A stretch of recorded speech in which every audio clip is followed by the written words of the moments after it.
No sé por qué no da. ¿Qué pasó?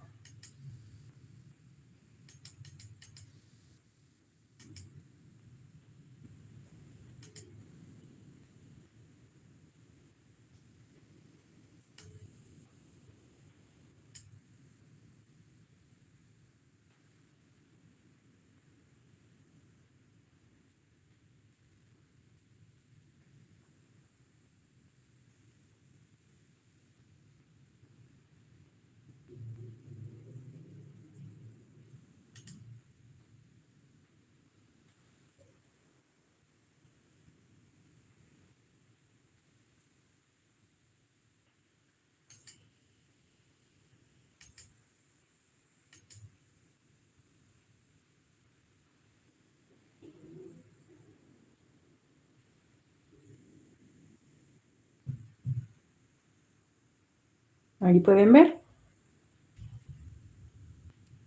Sí, doctora, se ve.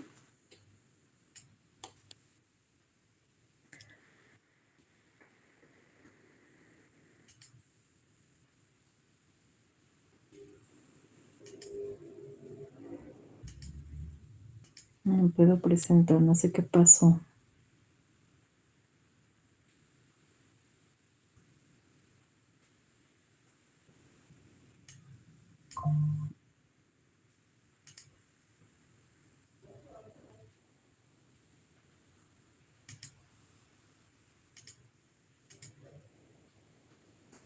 Ya, entonces, bien, como les decía, vamos a ver esta parte que es farmacología del sistema nervioso central, ¿sí? Para comenzar a ver este tema, bueno, primeramente empezaré indicando que la mayoría de los medicamentos o de los fármacos que tienen efectos sobre el sistema nervioso central normalmente actúan sobre este regulando lo que es la transmisión simpática. La sinapsis, como bien saben, es aquella zona a través de la cual las neuronas se comunican entre ellas, ya sea mediante una transmisión eléctrica o mediante la liberación de neurotransmisores.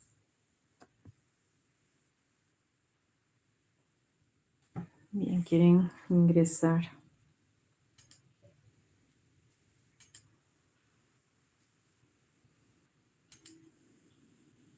Por tanto, la farmacología del sistema nervioso, no sé si pueden ver la segunda diapositiva.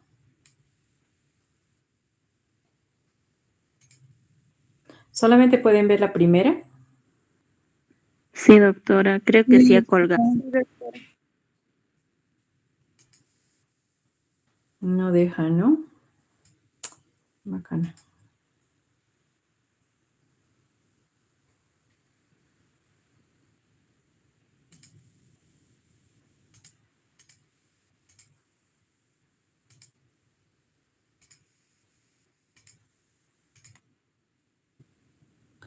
Que lo malo es que van ingresando y voy deteniéndome y es por eso que se está colgando.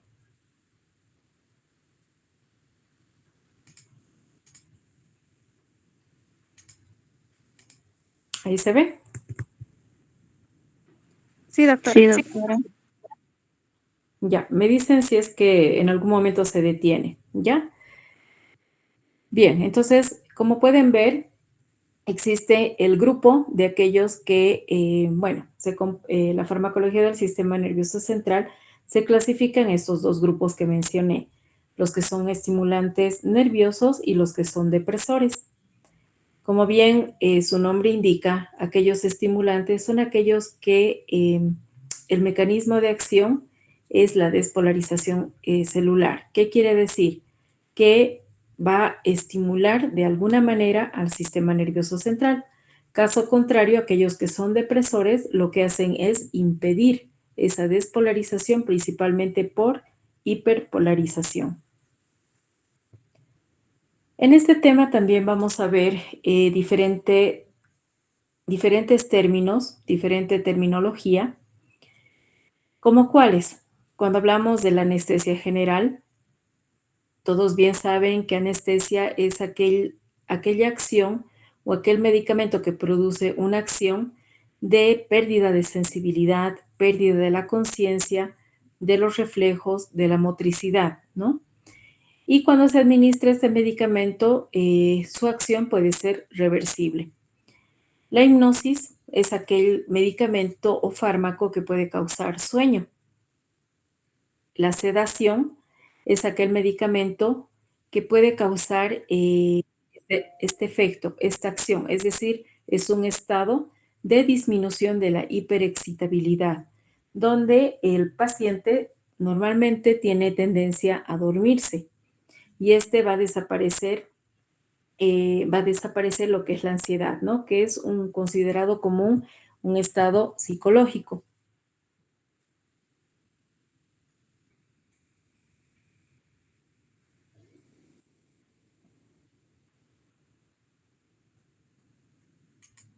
Creo que querían ingresar.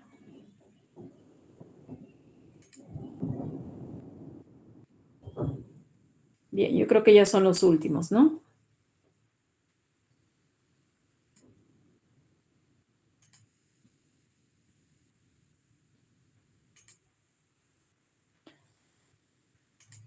Continuando, vamos a ver otra terminología. Es el término de tranquilizante, ¿no? Existen muchos medicamentos que pueden lograr este efecto o esta acción, donde el paciente va a sufrir una acción sin producir un sueño, es decir, una acción tranquilizante evitando el sueño. En aquel caso, cuando hablamos de analgésico, es el medicamento que quita o alivia el dolor. Anticonvulsivante evita que el paciente sufra diferentes tipos de convulsiones. Normalmente lo que hace es suprimirlas. Un relajante muscular central actúa directamente sobre la médula espinal. Son aquellos medicamentos que también actúan a nivel muscular. El antiparkinsoniano es aquel que controla lo que es el mal de Parkinson. ¿Cuál es la clasificación? Aquellos que son en el primer grupo, depresores del sistema nervioso central, se clasifican en los que son selectivos o específicos o de acción específica, y el otro grupo que son los no selectivos son considerados generales o de acción no específica.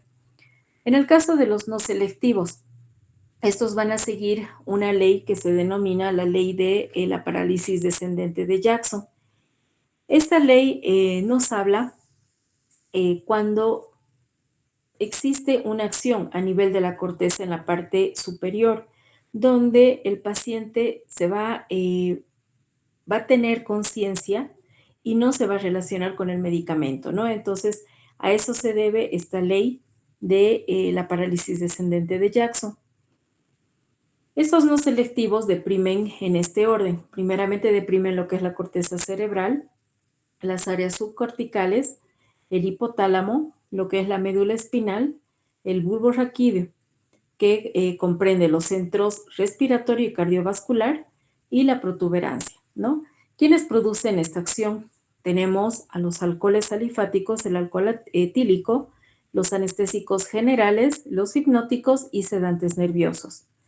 En la Feria de Salud y Calidad de Vida, muchos han presentado en la asignatura de toxicología este tema, ¿no? Del sistema nervioso central y lo hicieron excelente, ¿no? A propósito, muchachos, muchas felicidades.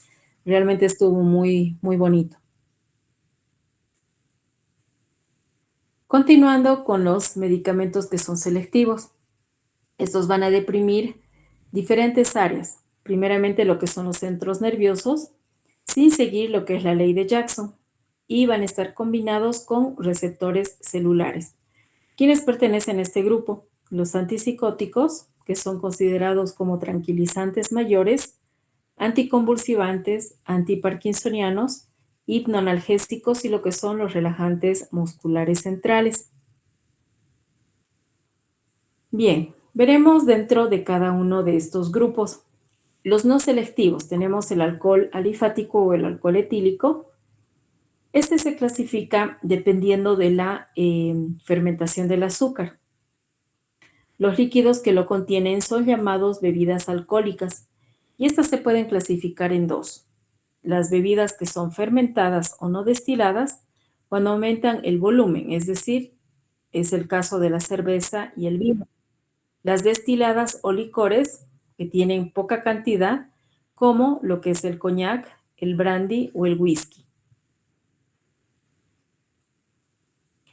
¿Qué características presentan estos fármacos o estos medicamentos?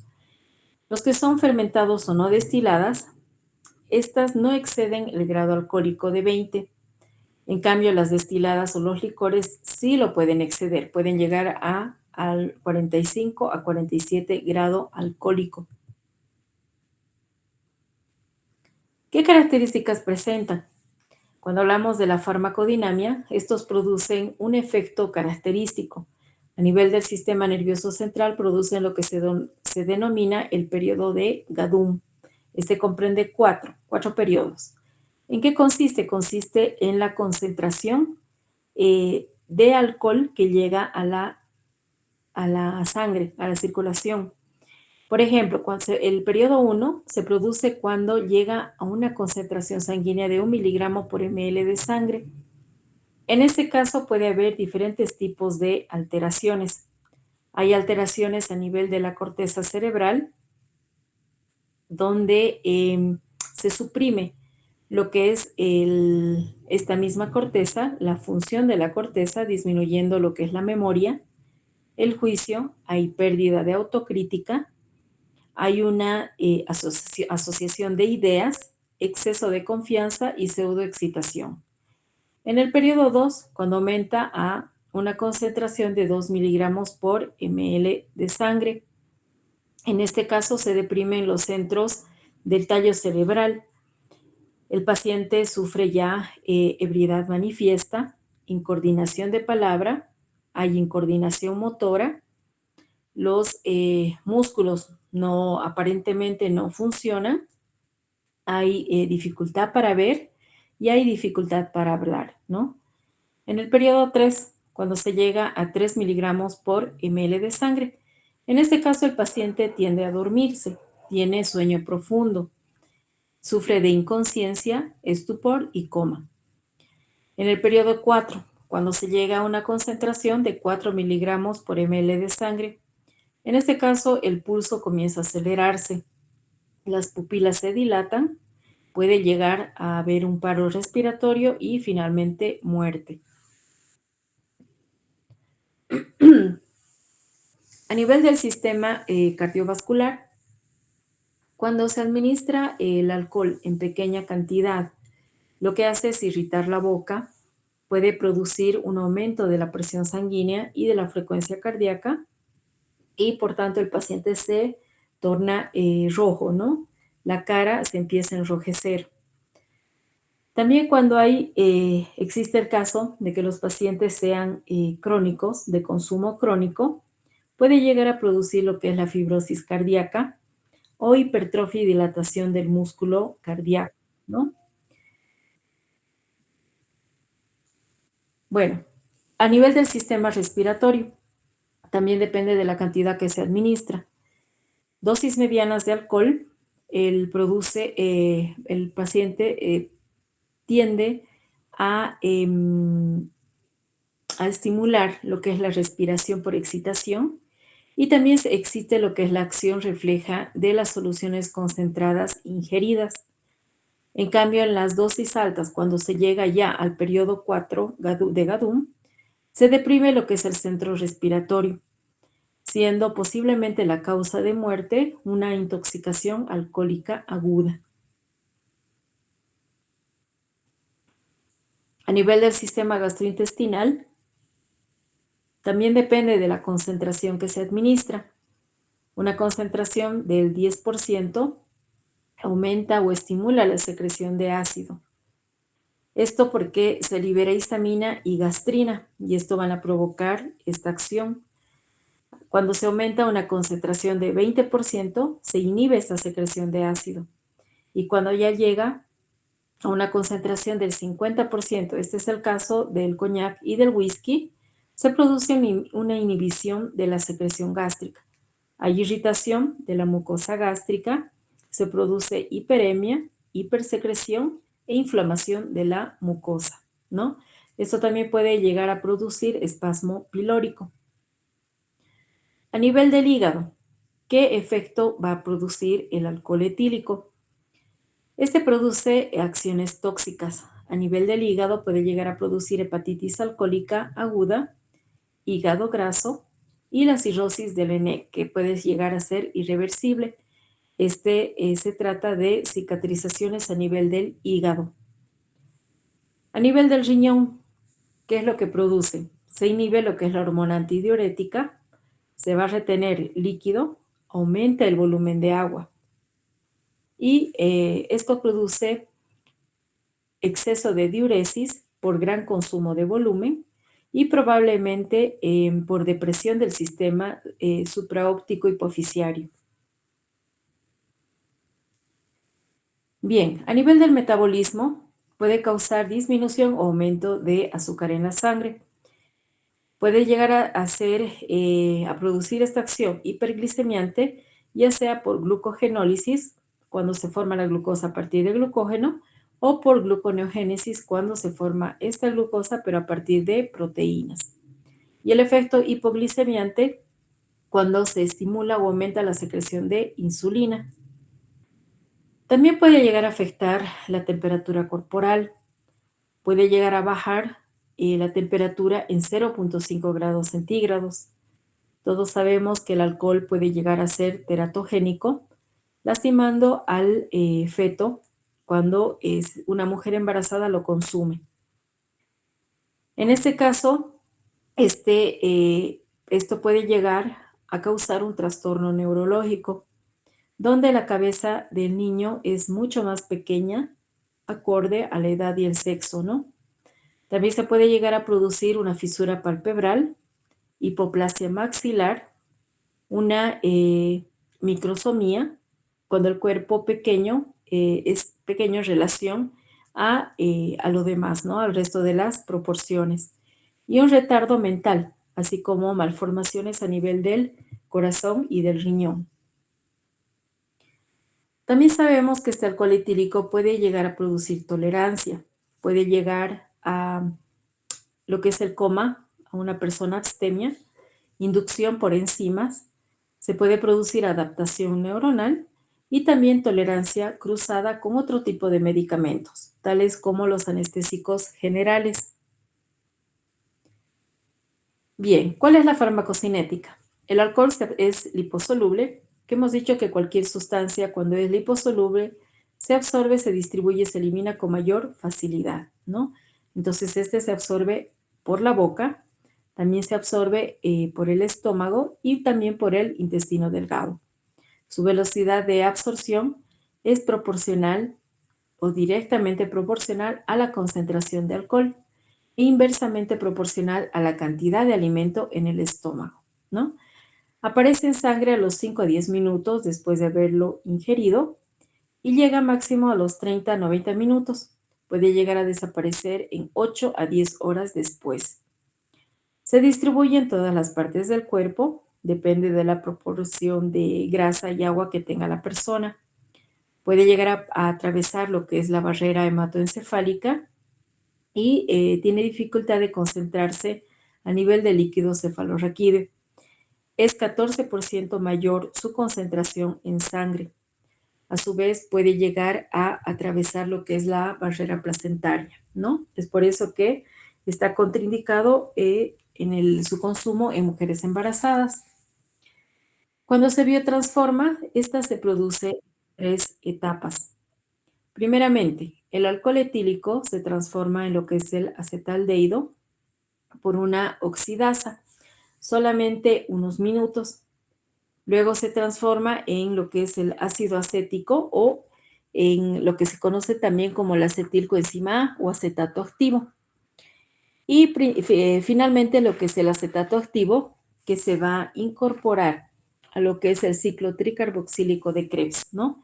para finalmente convertirse en dióxido de carbono y agua. Posteriormente a la biotransformación, este alcohol se elimina. 2 al 10% de alcohol se elimina sin metabolizarse ni alterar el riñón o el pulmón, y se elimina el dióxido de carbono por el pulmón y el agua por el riñón. ¿Qué efectos tóxicos puede causar el alcohol etílico? Puede haber dolor de cabeza, a lo que se conoce como el síndrome de Hangover. Seguramente han visto la película, es por eso que se denomina así, ¿no? Porque uno de los síntomas o uno de los efectos tóxicos, cuando se consume en bastante concentración el alcohol, puede producir este síntoma, ¿no? O este síndrome. Causa náuseas, sudoración, se eleva lo que es la frecuencia cardíaca, produciendo lo que es la taquicardia, produce temblores, dolores de cabeza, vértigo y finalmente mareos también, ¿no? Puede existir una dosis mortal cuando la concentración llega a un valor de 50 miligramos por ml de sangre, o esta puede ser mayor. A esta dosis mayor, cuando se logra, se produce un efecto que es cuando se produce lo que es la tolerancia, ¿no? También el alcohol puede producir lo que es la farmacodependencia, cuando hay un consumo compulsivo, que dijimos que ya no podían ingresar. Ya, esto va a ser, esto es el último, ¿ya?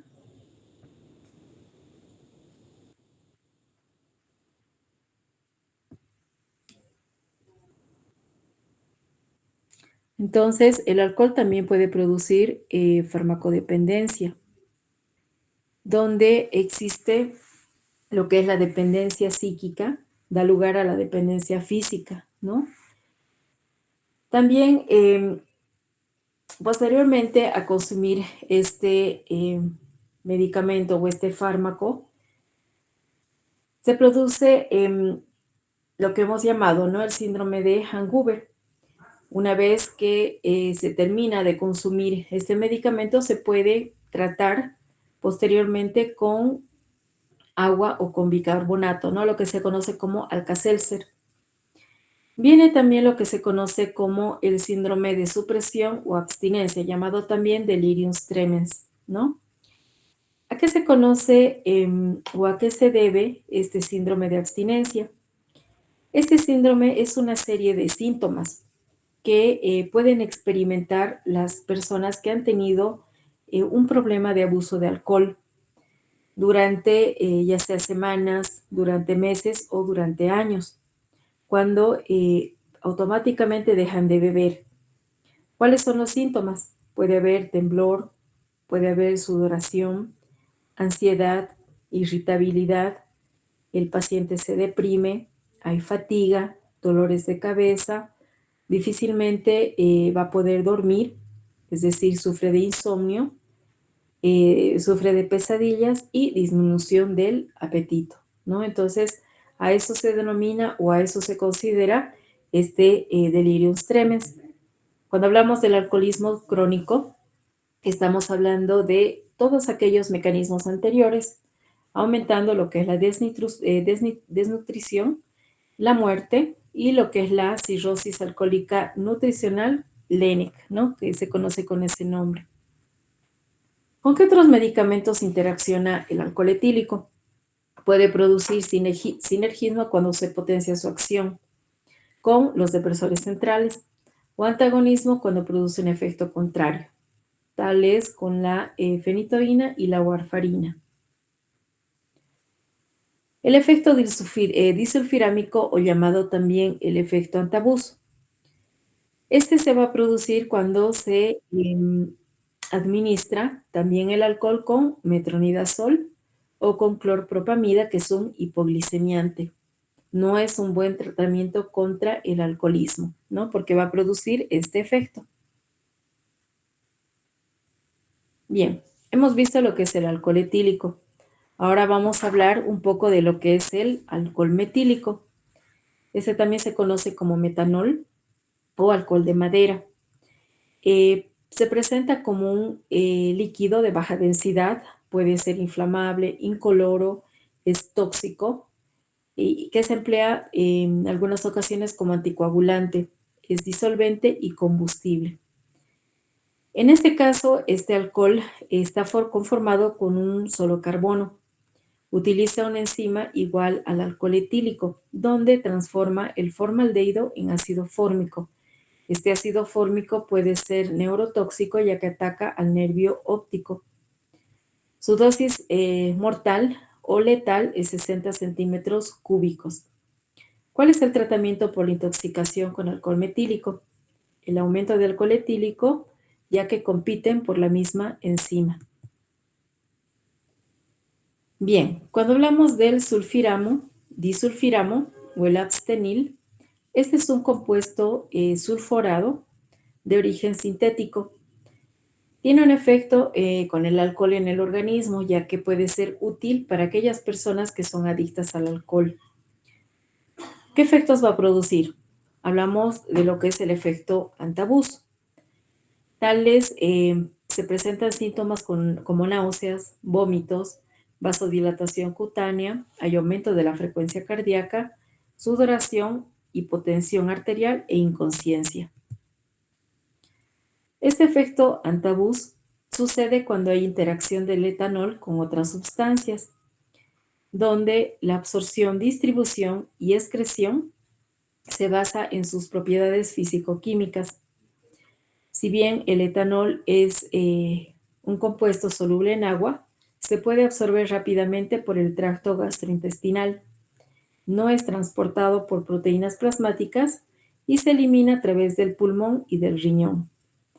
Alrededor del 90% de este etanol se oxida en acetaldehído por acción de esta enzima, la alcohol deshidrogenasa.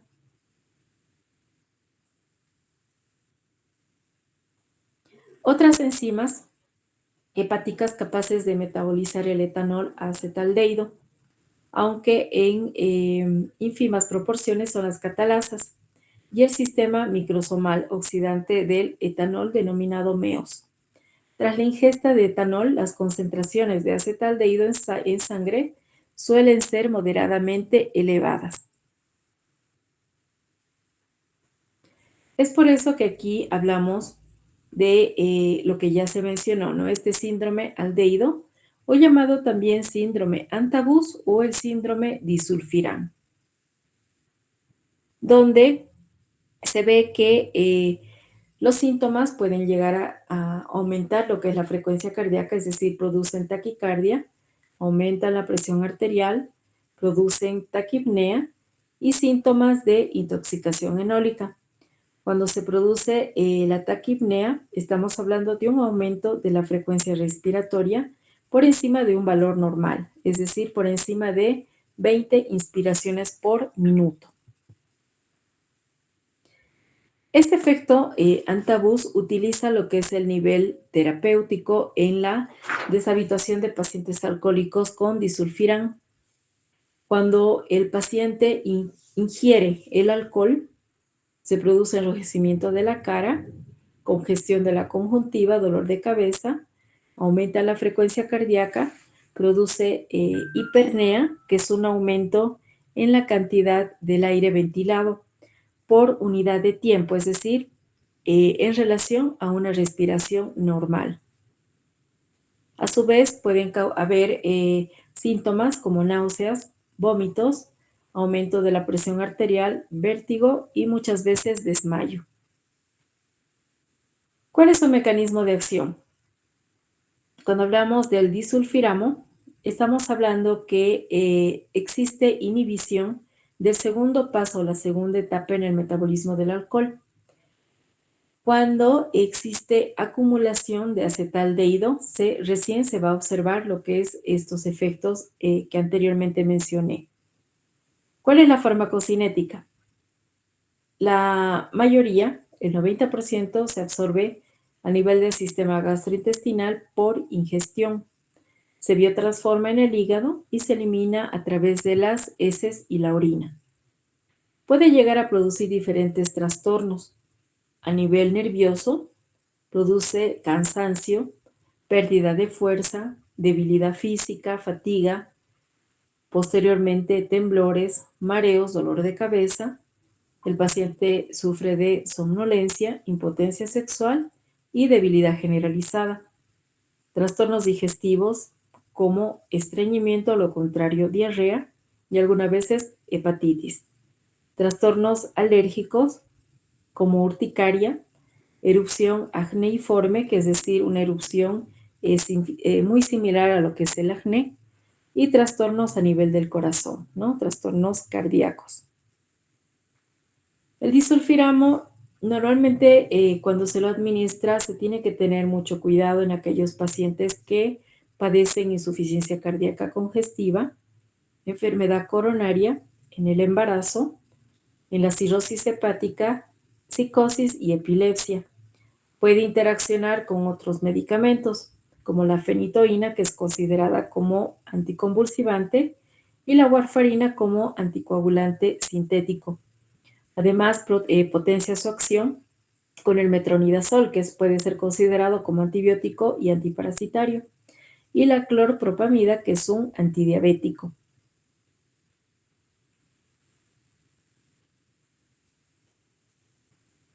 Bien, vamos a continuar viendo esta segunda parte.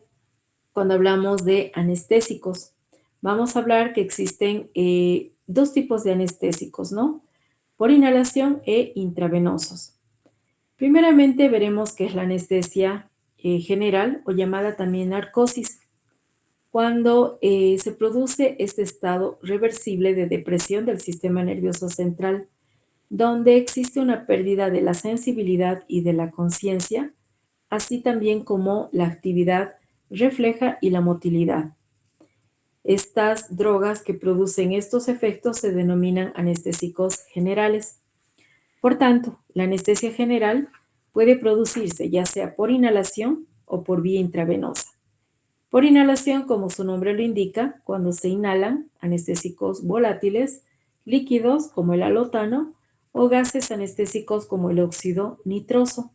Y por vía intravenosa, cuando se coloca a través de la vena y se producen con sólidos solubles tales como el tiopental sódico. Bien, existen dos tipos de anestésicos generales. Hemos dicho por inhalación y por vía intravenosa. A su vez, estos se clasifican en varios. Los que se administran por inhalación pueden ser anestésicos volátiles como el éter dietílico, que es inflamable, el metoxiflorano, el enflorano, también tenemos lo que es el cloroformo y el alotano, y los gases anestésicos como el óxido nitroso y el ciclopropano. Los que se administran por vía intravenosa se clasifican en 4. Los barbitúricos como el tiopental sódico, anestésicos monocíclicos no barbitúricos como la propanidina y como la ketamina y el etomidato, anestésicos esteroides tales como la alfaxalona y otros, ¿no? Que pueden ser como el propofol. ¿Cuál es la ventaja al administrar estos anestésicos?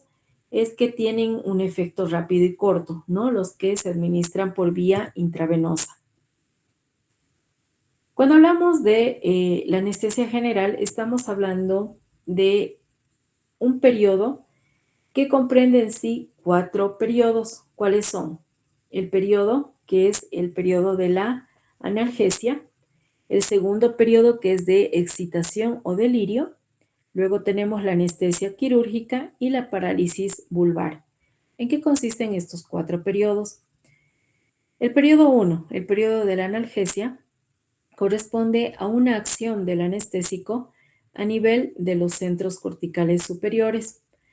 Y este sucede con la primera inhalación, ¿no? Y termina cuando el paciente pierde la conciencia. En este caso se experimenta calor, sofocación, a veces mareo, alucinaciones auditivas y visuales. En el segundo periodo, que es de delirio o excitación, en este periodo se ve afectado los centros corticales superiores, incluido lo que son las áreas sensitivas y sensoriales, así como la parálisis del freno que lleva a lo que es la liberación de centros motores y reflejos inferiores. En este periodo, con pérdida de la conciencia, termina lo que es la anestesia quirúrgica, que se evidencia con una respiración regular rítmica. Existen diferentes tipos de movimientos a nivel de los miembros. Ahí se observa lucha, risa, llanto, gritos, pueden haber cantos y juramentos, ¿no? También se puede producir un aumento de la presión arterial y un aumento de la frecuencia cardíaca.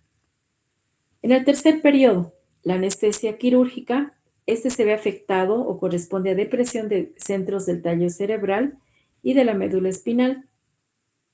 En este caso, el paciente ya empieza a regularizar su respiración, levanta lo que son los párpados y termina la aparición de parálisis respiratoria, ¿no?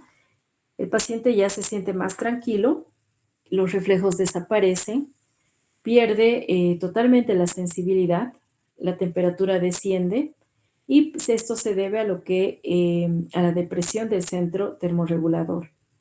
En el periodo 4, la parálisis vulvar, ya se ven afectados lo que son los centros vulvares. Comienza la detención de respiración y termina con el paro cardíaco, es decir, con la muerte.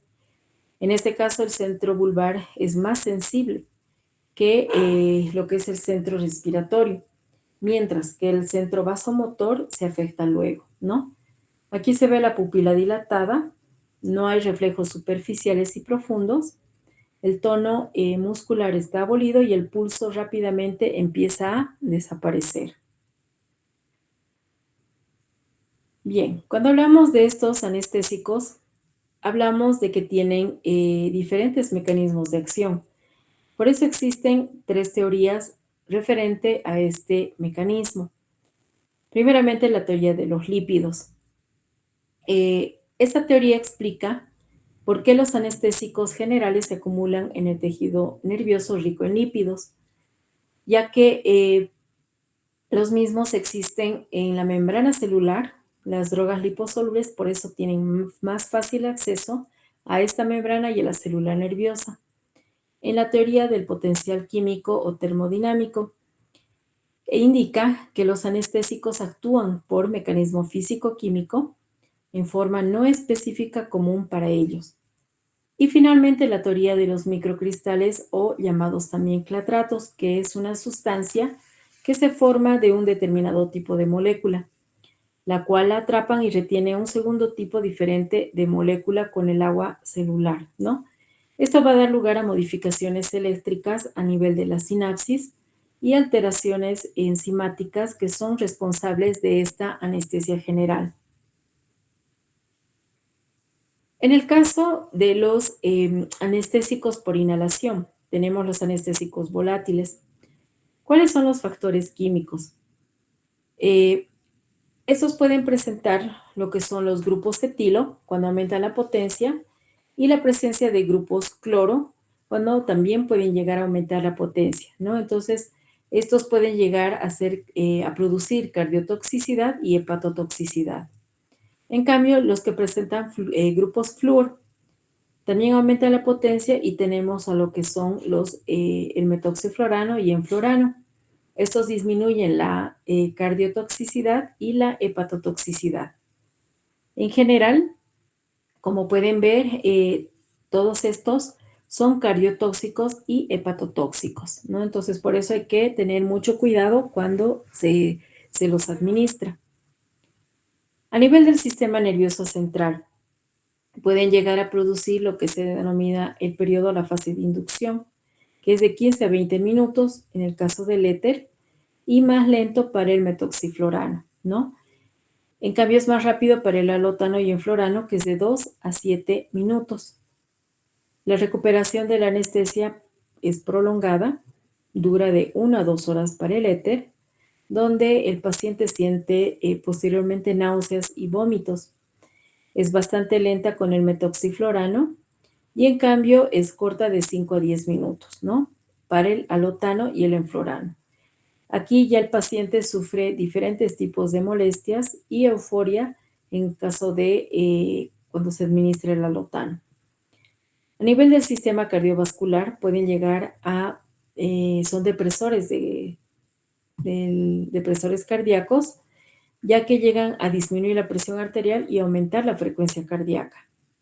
En el caso del cloroformo, este es más cardiotóxico porque puede llegar a llevar lo que es la fibrilación ventricular. En cambio, con el alotano produce supersensibilidad a nivel del músculo cardíaco.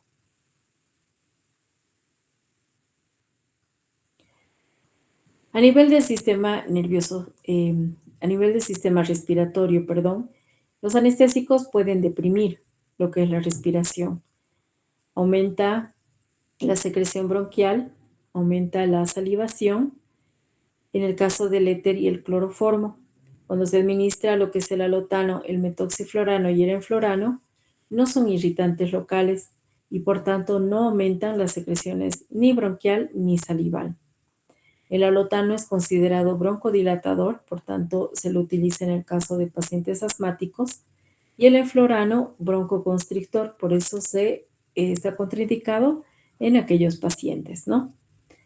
A nivel del sistema gastrointestinal, producen náuseas, vómitos, salivación.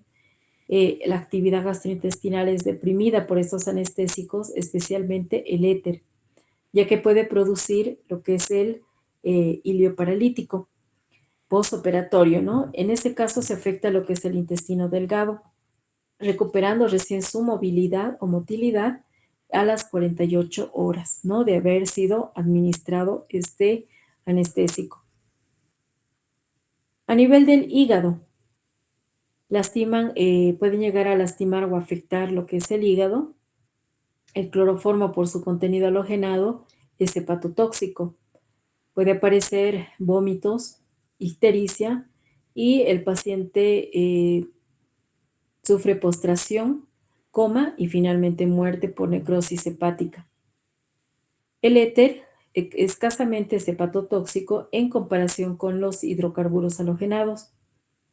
En cambio, los que son volátiles fluorados, como el alotano, metoxiflorano y enflorano, son muy poco hepatotóxicos, pero a pesar de su contenido halogenado en cloro, la presencia de flúor parece quitarles gran parte de su hepatotoxicidad. Puede llegar a producir hepatitis por el alotano y posteriormente muerte antes de la anestesia. A nivel del riñón, provocan oliguria, hay disminución de la eliminación de agua y electrolitos. El cloroformo produce daño renal. Alguna vez ha llegado a producir lo que es la necrosis tubular con anuria. En el caso del éter, da lugares a lesiones a nivel del riñón que pueden observarse en un parcial de orina, presencia de albúmina y cilindros, ¿no? El metoxiflorano es capaz de producir un cuadro tóxico renal que se caracteriza por poliuria, la orina está diluida, hay una pérdida de la concentración renal, hay hemoconcentración y aumento de urea a nivel de la sangre, así como insuficiencia renal poliúrica. Los anestésicos fluorados, como el alotano y enflorano, son muy poco nefrotóxicos y no producen mayores trastornos renales.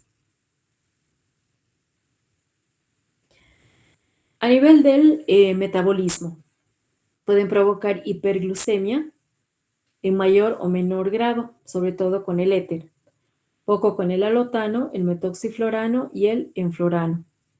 Esta hiperglucemia se acompaña con disminución de glucógeno hepático, que esto se debe a la descarga simpático-adrenal que producen los anestésicos y también a disminución de la secreción de insulina. A nivel del útero, no afectan la actividad uterina, por lo tanto pueden ser utilizados en la analgesia obstétrica, ya que no interfieren en el curso del parto. En el caso del alotano, este se considera un poderoso depresor uterino. Puede llegar a producir tolerancia cruzada con el alcohol y anestésicos volátiles. ¿Cuál es su farmacocinética? Los anestésicos generales volátiles y gaseosos se pueden llegar a absorber rápidamente por los alvéolos pulmonares. Todas estas drogas, como mencioné, son liposolubles y se dan por vía inhalatoria. Tenemos esta fórmula donde podemos calcular lo que es la velocidad de la anestesia, tomando en cuenta este valor que es la ventilación pulmonar y la solubilidad de gas en sangre. ¿Cómo calculamos esto? ¿A qué se refiere la ventilación pulmonar? Esta ventilación es aquel proceso funcional en el cual el gas es transportado desde el entorno del sujeto hasta los alvéolos pulmonares y viceversa. Y cuando hablamos de la solubilidad de gas en sangre, esta es una relación entre lo que es el volumen en centímetro cúbico de gas solubilizado por cada ml de líquido. Farmacocinética. Continuando, hemos visto la parte de absorción. La distribución se realiza a través del cerebro, corazón y pulmones. Pueden llegar a atravesar lo que es la barrera placentaria. Se biotransforman normalmente en el hígado, un 10 al 15%, y se eliminan el resto por vía respiratoria. Vuelve a los alvéolos cuando se quita lo que es la máscara anestésica. Pueden llegar a producir efectos tóxicos como la anoxia o hipoxia, donde disminuye el oxígeno en el aire inspirado por debajo del 20%. También espasmo laringio cuando se afectan lo que son las cuerdas vocales. Este se debe a la irritación de la mucosa de vías aéreas, especialmente provocado por el éter. Su tratamiento consiste en la administración de un relajante muscular, tal es el caso de la succinilcolina. Puede llegar a producir efectos también tóxicos como las arritmias de cualquier tipo hasta producir lo que es el paro, hipertermia maligna, sobre todo el alotano cuando aumenta la temperatura a 40 grados y esta no baja, dando como tratamiento lo que es el dantroleno o dantrolén, que es un relajante muscular. En el caso también de los vómitos postoperatorios, este es producido sobre todo por el éter. El ilio paralítico, donde el intestino se paraliza, también es producido por el éter. Y la necrosis hepática, sobre todo, es producido con los anestésicos halogenados, tal es el caso del cloroformo. ¿En quiénes está contraindicado? En aquellos enfermos del corazón, del hígado y del riñón. Se interaccionan o pueden producir sinergismo de potenciación con depresores del sistema nervioso central. Aumentan la nefrotoxicidad de otros medicamentos, por ejemplo, ¿con cuáles? Con la gentamicina, kanamicina, tetraciclina, que son antibióticos, ¿no? Diferentes antibióticos que se administran ya sea a diferentes tipos de infecciones. Aumenta también la toxicidad, es el caso de la fenitoína. Bien, ahora continuamos con los gases anestésicos. Estos comprenden dos grupos, el óxido nitroso, que es poco potente, pero es el anestésico más usado por su poca toxicidad, y los compuestos orgánicos alicíclicos como el ciclopropano o el trimetileno, que es el hidrocarburo alicíclico más sencillo, siendo inflamable y explosivo, se usa muy poco, ¿no? A nivel del sistema nervioso central, en general, estos gases anestésicos se caracterizan por inducción y restablecimiento rápido y placentero, es decir, que producen menos reacciones adversas que los anestésicos volátiles clásicos. A nivel del sistema respiratorio, el óxido nitroso no irrita las mucosas. A nivel del sistema cardiovascular, produce poca depresión cardíaca o ninguna. A nivel del sistema gastrointestinal puede llegar a producir también náuseas, vómitos, pero esto con poca frecuencia. Afecta el riñón y el hígado en poca cantidad. Y en lo que respecta al metabolismo, aparece hiperglucemia con el ciclopropano, pero esto es poca, poca notoria, ¿no? Es poco acentuado. Contraindicaciones. El óxido nitroso no contiene ninguna contraindicación, pero cuando hablamos del ciclopropano, este se tiene que utilizar con mucho cuidado en el caso de lesiones cardíacas graves y en el caso de diabetes, ya que está contraindicado en el feocromocitoma. Puede llegar a producir interacciones o sinergismo con todos los anestésicos.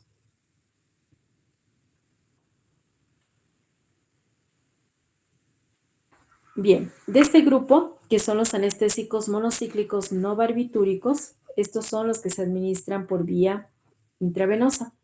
Está la propanidina, que se administra 20 segundos, y la anestesia o la persona anestesiada dura 30 segundos. Con la ketamina, en los niños produce sueños agradables y en adultos sueños desagradables. En muchas ocasiones, el paciente suele soñar con cualquier tipo de violación. Dura 60 segundos cuando se administra, es decir, y se prolonga durante 5 a 10 minutos. No produce depresión respiratoria y por vía intramuscular también se puede utilizar en el caso de los niños. Está contraindicado la ketamina en la hipertensión endocraneana, ya que puede aumentar la presión a nivel del cráneo, llegando a producir depresión respiratoria. En el caso del etomidato, trabaja de 30 a 70 segundos y dura 3 a 5 minutos. No llega a la fase analgésica quirúrgica y se usa con otros analgésicos. Bien, finalmente tenemos este otro grupo, que son los hipnóticos y sedantes nerviosos. Hablamos de los que son barbitúricos y no barbitúricos. ¿Qué es un hipnótico? Como su nombre lo indica, a la persona le produce sueño. Estos hipnóticos son en general depresores centrales no selectivos, es decir, inespecíficos, al igual que los anestésicos generales, y a diferencia del efecto hipnótico y la anestesia general, esta es una cuestión de grado de intensidad de la acción. En el caso de la anestesia general, esta se produce en pequeñas dosis y el hipnótico, el efecto hipnótico, se produce en grandes dosis, es decir, llega a producir lo que es la anestesia general. Los hipnóticos en pequeñas dosis empiezan a actuar como sedantes y se clasifican en lo que son las benzodiazepinas, tales como las de acción prolongada, las de acción intermedia y las de acción rápida o corta. Tenemos segundo, que son los barbitúricos, de igual manera, de acción prolongada, de acción intermedia, de acción rápida o corta y de acción ultra corta. Luego tenemos los ansiolíticos específicos nuevos y los que no se usan. ¿Cuáles son las desventajas? Inducen al sueño, pero no igual al sueño fisiológico. Pueden producir sinergismo de potenciación con todos los depresores del sistema nervioso central. Llegan a producir resaca, depresión o embotamiento intelectual. Y pueden llegar a producir farmacodependencia. Bien, viendo cada uno de estos grupos, como pueden ver en la pantalla, las benzodiazepinas se clasifican en 3. Los de acción prolongada, principalmente tenemos lo que es el alprazolam. Luego tenemos algunos derivados como el prazepam, bromazepam, clonazepam, clobazam, clorazepato y clordiazepóxido. Los de acción intermedia tenemos al diazepam, demoxepam, tenemos lo que es la estazolam. Los de acción rápida y corta, flurazepam, midazolam, triazolam, temazepam, quesepam, nitrazepam y oxazepam. En el segundo grupo, que son los de acción prolongada, está el fenobarbital y derivados como el metabarbital, mefobarbital, primidona. Los de acción intermedia, amobarbital, alobarbital y butabarbital. De acción rápida o corta está secobarbital, tenemos pentobarbital, hexabarbital, y de acción ultra corta tenemos al tiopental sódico, que ya mencionamos anteriormente, tiaminal y metaxital. Los ansiolíticos específicos nuevos está la buspirona y la zopiclona. Y los que no se están utilizando tenemos los carbamatos como monocarbamatos, el tiobamato y metocarbamol, dicarbamatos como el nenovamato, mebutamato y carisoprodol. Segundo grupo de los que no se utilizan está las pipiridinionas, está la glutetimida y metilprilón. También la quinazolona, como la metacualona, que produce adicción, los éteres tricíclicos como el paradehído y los alcoholes, tales como el clometasol, tocloral, clorobutanol, tocloronibol. Bien, vamos a ver características de estos medicamentos. A nivel del sistema nervioso central, producen sedación. Esta es la atenuación de la hiperexcitabilidad nerviosa, donde hay un embotamiento intelectual y disminución de la atención, de la memoria y del juicio. También producen hipnosis, causando sueño. Los barbitúricos producen sueño. Mientras más prolongada sea la acción del barbitúrico, más tarda en empezar la fase del sueño. Los de acción larga tardan en producir sueño. A nivel del sistema nervioso central, producen diferentes características que afectan al sueño. Estos son 4. ¿Qué características son? Primeramente, disminuye el periodo de latencia del sueño, desde que el paciente se acuesta, pone la cabeza a la almohada y se duerme. Segundo, aumenta el tiempo total del sueño. Tercero, disminuye los periodos de vigilia. Y cuarto, aumenta lo que es la fase no REM y disminuye la fase REM. Cuando hablamos de la fase REM, son aquellos movimientos oculares rápidos y donde se produce el sueño superficial. En cambio, en la fase no REM son movimientos oculares y sueño profundo, ¿no? A nivel del sistema nervioso central, estos pueden llegar a ser receptores del sistema nervioso arterial, depresores del sistema nervioso y llegan a producir sueño fisiológico. En el caso de los barbitúricos, estos prolongan lo que es el efecto GABA, que es cuando hablamos del ácido gamma-aminobutírico. A nivel del sistema cardiovascular, disminuye la frecuencia cardíaca y la presión arterial, ¿no? Que esto llega a ser proporcional a la dosis que se administra. A nivel del sistema respiratorio, producen depresión.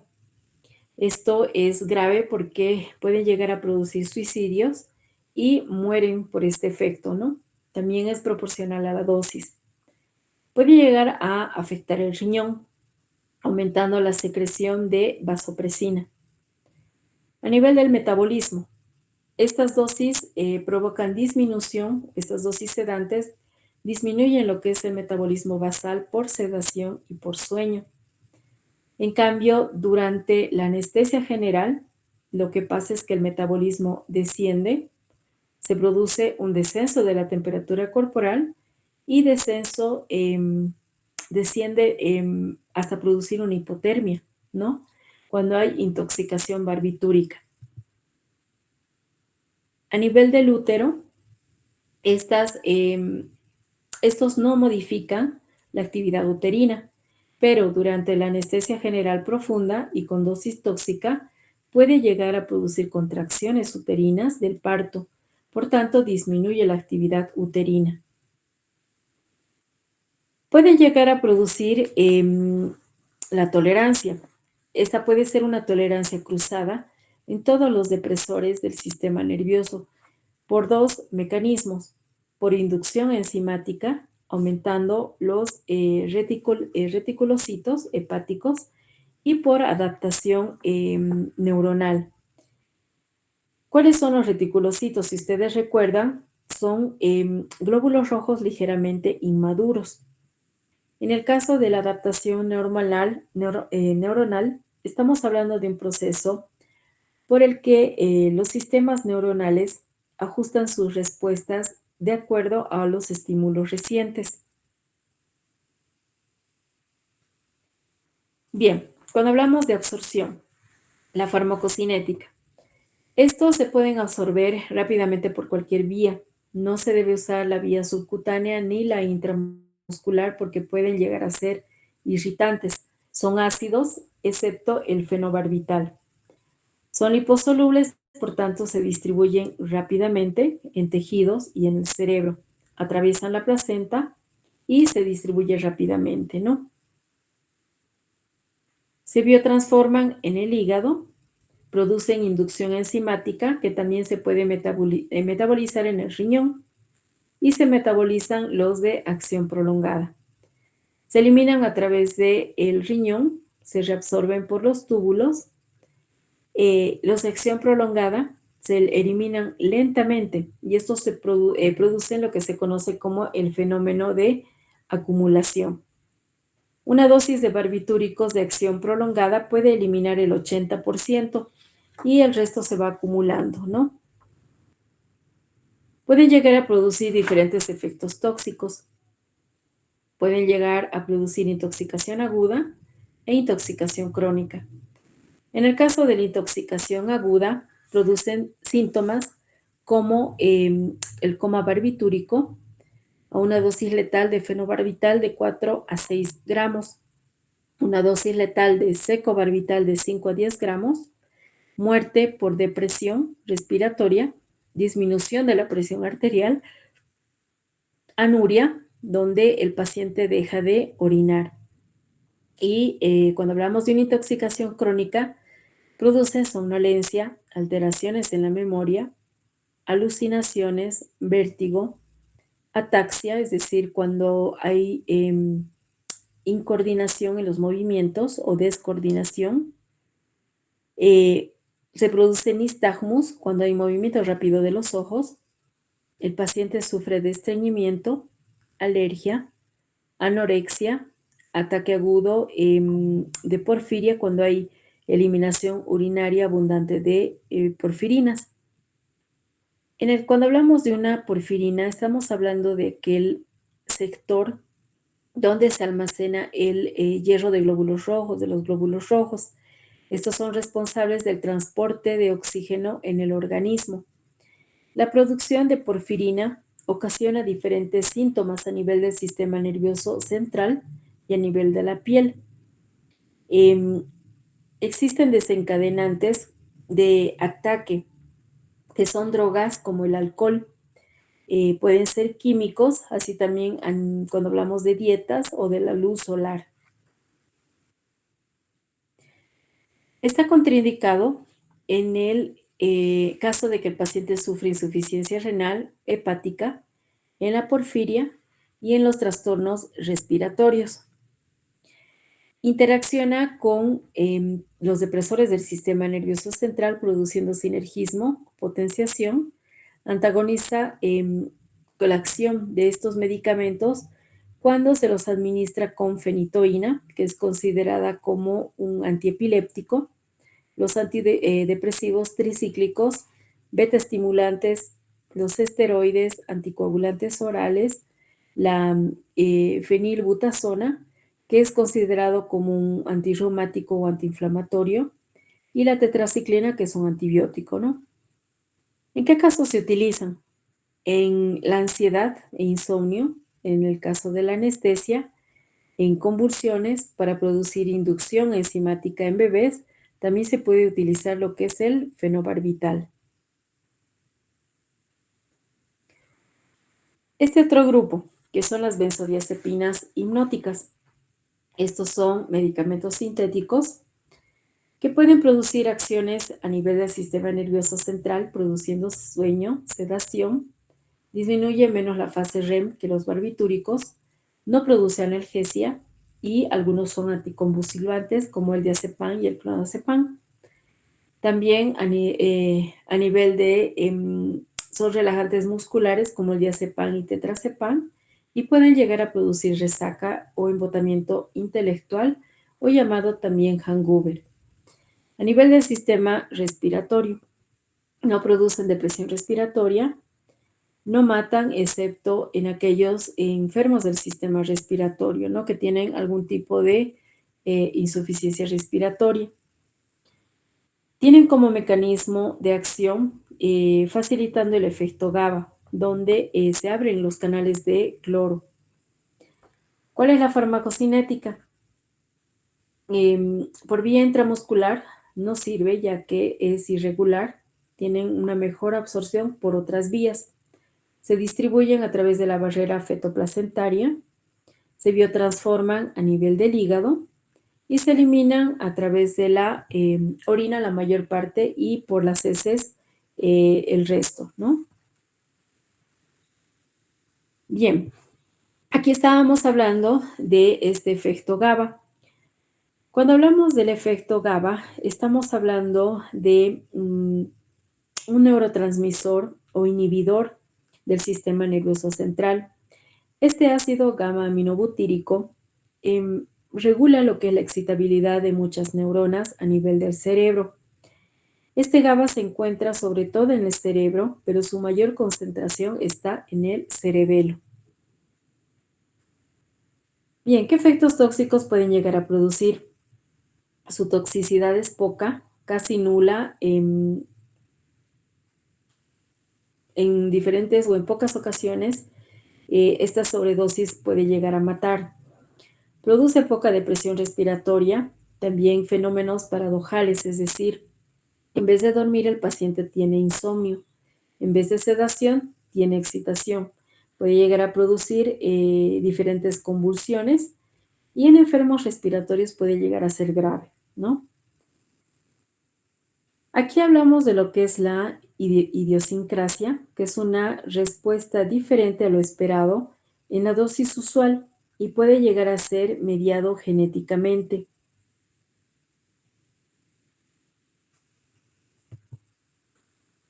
Otros efectos tóxicos también pueden llegar a producir alucinaciones, percepción sin estímulo, afectando a nivel de los ojos, a nivel del oído y a nivel de la piel, ¿no? A nivel del tacto. También cuando hablamos de estos medicamentos estamos hablando del delirio o la idea delirante, es decir, cuando se produce una alteración en la percepción. Hay una distorsión a nivel de la percepción si es que existe un estímulo y pueden llegar a producir farmacodependencia. ¿Con quiénes interaccionan? Pueden llegar a producir interacción o potenciación, sinergismo de potenciación, con los depresores del sistema nervioso central.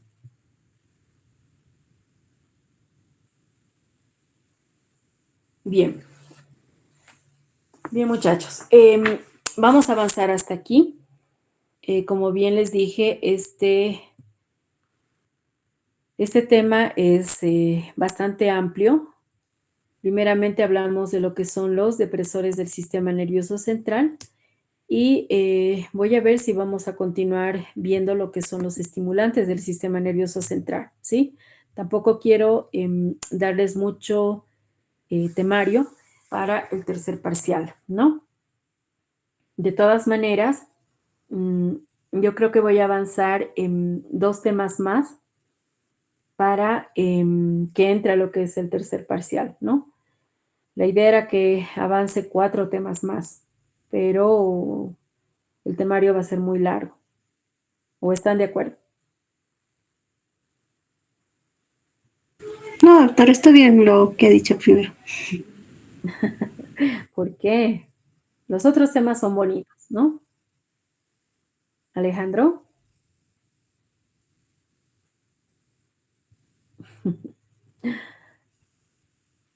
Como que miedo. En sí, para el tercer parcial quedaría pendiente lo que son los agentes antiarrítmicos y los antihipertensivos, ¿no? Y ahora que hemos avanzado, lo que es el sistema nervioso central, serían 3 temas. Entonces, hasta el momento hemos avanzado 5 temas para el tercer parcial. Viene lo que es farmacología gastrointestinal y farmacología respiratoria, que esos son 4 temas más. Sí, son temas cortos. En sí, para el sistema nervioso central, entraríamos a lo que es los estimulantes, ¿no? Del sistema nervioso, y ahí ya son 3 temas más. Déjenme ver si estos temas más lo voy a incluir, ¿ya? Si no, la siguiente clase, que sería el día viernes, vamos a avanzar directamente los otros temas, ya que son temas cortos. Les iba a decir, muchachos, como bien saben, el día de mañana y pasado es la feria